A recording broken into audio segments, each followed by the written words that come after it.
right around that same time was when we were really full on with our graff too. Graffiti was all over. Everybody was doing graff in New York in the mid-80s. When I was a kid, writing on the desk with markers.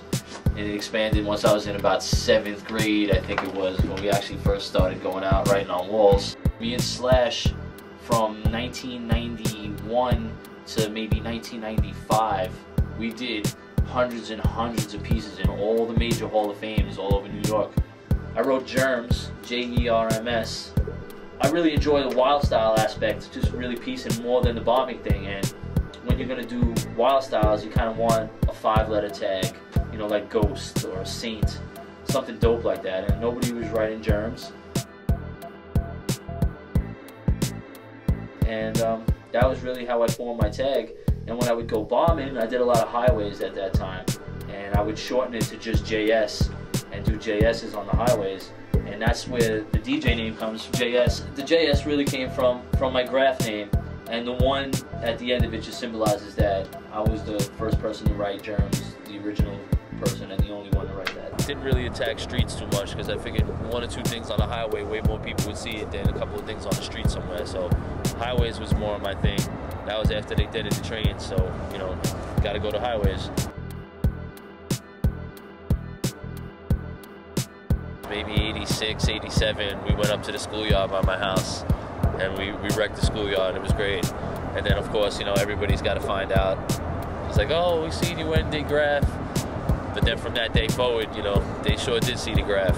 Hundreds of pieces. We hit up every major Hall of Fame that you can count on. The Hall of Fame in Harlem, from Franklin K. Lane, 238 in Bronx, Tilden, the Hillcrest, 174th in Webster, and into Staten Island, along the West Side Highway. The freight train lines, every borough, everywhere you can go. Every freight tunnel. We were all over the place. I mean, we did the wastelands out in Long Island to every spot where there was pieces in New York City. We've covered multiple times. Back when people would kick the shit out of you for doing graff, not now in the friendly graff days where everybody sucks each other's dick, you know. Oh, that's great, you got a nice pretty purple paint color. Oh, I use Montana's and they come with special caps. You know, not that shit anymore. It's like back in the day when you had to go and steal fucking Krylon and then might get the shit kicked out of you for doing a piece in a place that you don't belong. Like, Too Ill was always down with us. And shout out to Fuzz.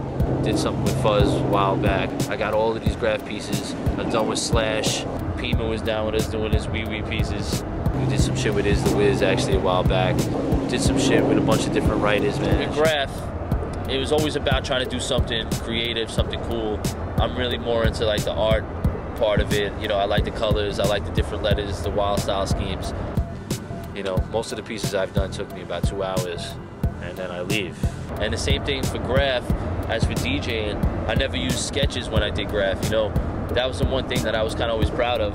Not that I changed up my shit so much all the time. And of course I've done it 1,000 times, so stuff comes out similar here and there, but for the most part, you know, it's just what's in you comes out, you know, and that's you know, I kind of know what I'm gonna do beforehand, but I just never used the sketch. I never had to sit there and look off a piece of paper like, oh, this is how I do it on the wall. I just kind of step up.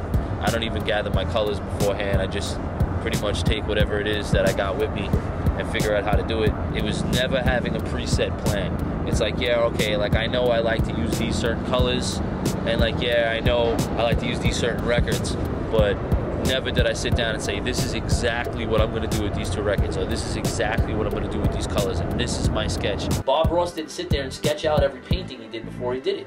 You know, he just put the fucking canvas up and he paints, because he's good. And that's the way it goes. That was more of my graff moments that I kind of enjoyed, is just being that guy that would just step up and do whatever. And it would always come out all right. The thing to me that I was always impressed with is I was always about letters. I really kind of like letters. And today, when you go worldwide and you look around, it's kind of cool. You know, graff is spread all over the place, and there's a lot of really great graff writers everywhere in the world. But to me, it's like the focus has changed, I guess. And that took up a lot of my time as well, along with the DJing thing. So it was kind of a 50-50 split in the early 90s with the graff and DJing thing. You know, we moved around a lot, got to a lot of pieces spots, and you know, I'm pretty proud of the graff thing. A lot of people just know me for DJing stuff, but the graff, actually I was doing graff before DJing and still doing graff now. We still got new stuff that I did this year alone. That's, you know, of course at 5 Points, that's the new spot. out in Queens, everybody's trying to hit up 5 coins. So shout out to Mears, you sick bastard. So we got pieces all over the place. You're gonna see a million of them. And that's basically about it right now.